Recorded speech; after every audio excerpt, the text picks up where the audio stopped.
खुलुमबाय स्टुडिअ दं आङो राकेश रामसियारि बे समाव बिटिआरनि खुंगिरि प्रमद बर'आ गोख्रों बाथ्राजों सोंखारिदों सिगांनि खुंथाय गोहोआव थानाय बिथांमोनखौ बिथाङा बुंदों बै समाव दावराव दावसि दाङाबाजि आरो बै समाव हारि माहारिनि गेजेराव दानलाय सुलाय बे दानलाय सुलायखौ मोजां मोनग्रा दैदेनगिरिफोरखौ फिन पावाराव लाबोयोब्ला सरकाराव लाबोयोब्ला बे समाव फिन आरोबाव बैफोर थासारिया जानायनि चान्स दङ होननानै बाथ्रा बुंदों बिथां बिटिआरनि खुंगिरि प्रमद बरा যিসকলে হত্যা হিংসাবিলাক ভাল পাইছিলে যিসকলে দমন নীতিবিলাক ভাল পাইছিলে যিসকলে অগণতান্ত্ৰিক চিন্তাধাৰা কাম কাজবিলাক ভাল পাইছিলে এই নেতাবিলাক যদি পুনৰাবৃত্তি হ'ব লাগে বিটিআৰ অঞ্চলত পুনৰ এনেকা এটা পৰিৱেশ ঘূৰি অহাৰ এটা চান্স থাকে बिथाङा बुंदों बै समाव जानाय जे दाङाबाजि हारि माहारिनि गेजेराव दानलाय सुलाय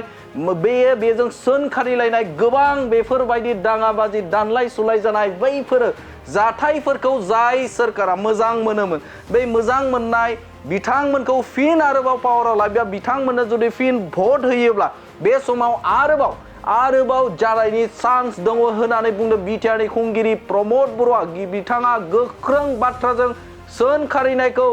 नुनो मोनदों बै समाव जानाय दुंहाव थासारि हारि माहारिनि गेजेराव दाङाबाजि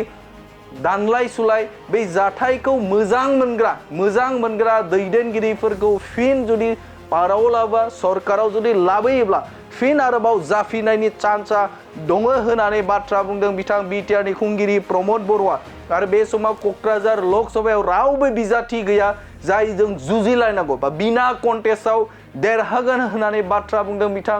बिटिआरनि खुंगिरि प्रमद बर'आ बेवहाय रावजोंबो जुजिनाय जाया क'क्राझाराव रावजोंबो जुजिनाय जाया होननानै बाथ्रा बुंनायखौ नुनो मोनदों बिटिआरनि खुंगिरि प्रमद बर'खौ बे समाव हादोराव एनडिए फैनायनिफ्रायनो बा एनडिएआ बे समाव सोरखार पावाराव फैनाय लोगो लोगोन जे हारि माहारिनि गेजेराव खौसेथि बिदा फंबाय अनलायनाय आरो खौसेथिया फैबाय होननानै बुंदों बिथां बिटिआरनि खुंगिरि प्रमद बर' आरो बेनि अनगायैबो बिथाङा बुंदों जे फैगौ 18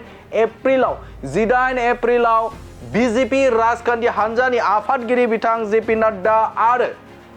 आसामनि गिबि मन्त्रि डक्टर हिमन्त बिश्व शर्माया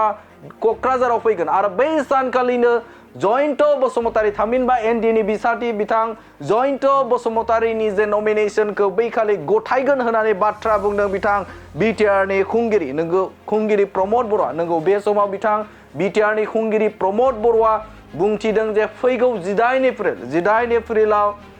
हादरनि थामहिनबा बिजेपिनि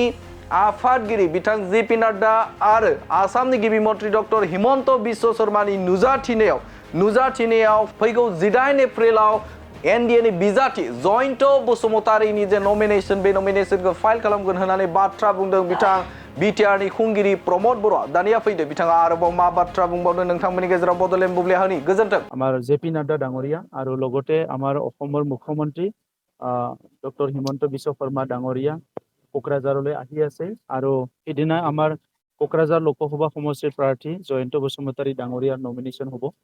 আৰু ইয়াৰ কাৰণে আজি আমি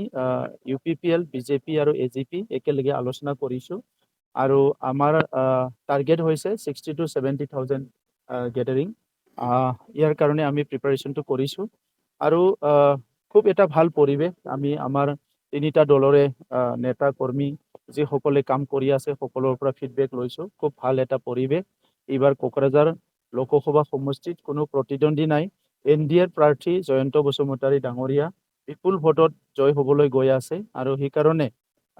এই অঞ্চলৰ বিভিন্ন জাতি জনগোষ্ঠী ধৰ্মৰ ৰাইজক আমি সকলোকে ধন্যবাদ জনাইছোঁ মই ৰঙালী বিহুৰ শুভেচ্ছা দিয়াৰ লগতে সকলোকে ধন্যবাদ জনাইছোঁ যে তেখেতসকলে যে আজি মোদী ডাঙৰীয়াৰ যিটো নেতৃত্ব সেইটো স্বীকাৰ কৰিছে আমাৰ অসমৰ মুখ্যমন্ত্ৰী ডক্টৰ হিমন্ত বিশ্ব শৰ্মা ডাঙৰীয়াৰ নেতৃত্বটো স্বীকাৰ কৰিছে আৰু বিটিআৰ অঞ্চলত যে আমাৰ ইউপিপিএল বিজেপিৰ চৰকাৰ অহাৰ পিছত শান্তি আহিছে নিৰাপত্তা আহিছে ভাল পৰিৱেশ আহিছে এইটো সকলো আজি বুজি পাইছে ইয়াৰ কাৰণে মই ধন্যবাদ জনাইছোঁ আৰু অনাগত দিনত বিটিআৰ অঞ্চলত স্থায়ী শান্তি ৰখাৰ কাৰণে বিটিআৰ অঞ্চলৰ সৰ্বাংগীন উন্নয়ন আমি কৰাৰ কাৰণে আৰু সকলো জাতি জনগোষ্ঠী ধৰ্মৰ লোকৰ মাজত সমন্বয়টো সদায় অটুট ৰখাৰ কাৰণে এই পৰিৱেশটো ৰাখিব লাগিব আৰু এইটো এনেকুৱা এটা ৰাজনৈতিক বাতাবৰণ এনেকুৱা এটা ৰাজনৈতিক পৰিৱেশ থাকিলেহে এই পৰিৱেশটো সদায় থাকিব আগৰ যিসকলে হত্যা হিংসাবিলাক ভাল পাইছিলে যিসকলে দমন নীতিবিলাক ভাল পাইছিলে, যিসকলে অগণতান্ত্ৰিক চিন্তাধাৰা কাম কাজবিলাক ভাল পাইছিলে, সেই নেতাবিলাক যদি পুনৰাবৃত্তি হ'ব লাগে বিটিআৰ অঞ্চলত, পুনৰ এনেকা এটা পৰিৱেশ ঘূৰি অহাৰ এটা চান্স থাকে। সেইকাৰণে আজি মই সকলোকে অনুৰোধ কৰিছোঁ, আহি থকা নিৰ্বাচনত যাতে সকলো দলে বলে ট্ৰেক্টৰৰ ছবিত ভোট দি পেলাই জয়ন্ত বসুমতাৰীক জিকাব লাগে। প্ৰধানমন্ত্ৰী ডাঙৰীয়াক আমাৰ হাত শক্তিশালী কৰাৰ লগতে তেখেতৰ আশীৰ্বাদ সদায় কোকৰাঝাৰত থাকিব লাগে, যাতে কোকৰাঝাৰ সদায় শান্তি হৈ থাকে।